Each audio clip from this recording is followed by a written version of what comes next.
Embas terus mempergiat usaha penguatkuasaan bagi memastikan pemilik pegangan menjelaskan tunggakan cukai taksiran. Terbaru, satu operasi serahan notis E telah dilaksanakan melibatkan pemilik yang masih gagal menjelaskan bayaran dalam tempoh yang ditetapkan.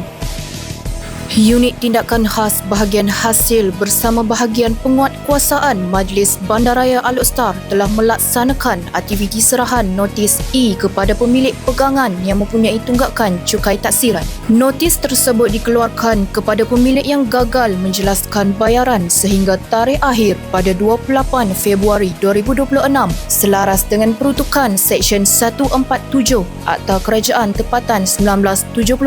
Sehubungan itu, pemilik pegangan atau penduduk dikehendaki melunaskan tunggakan dalam tempoh 15 hari dari tarikh notis E diterima. Kegagalan berbuat demikian boleh mengakibatkan tindakan penguatkuasaan lanjut termasuk waran tahanan serta penyitaan harta alih di bawah Seksyen 148 Akta yang sama.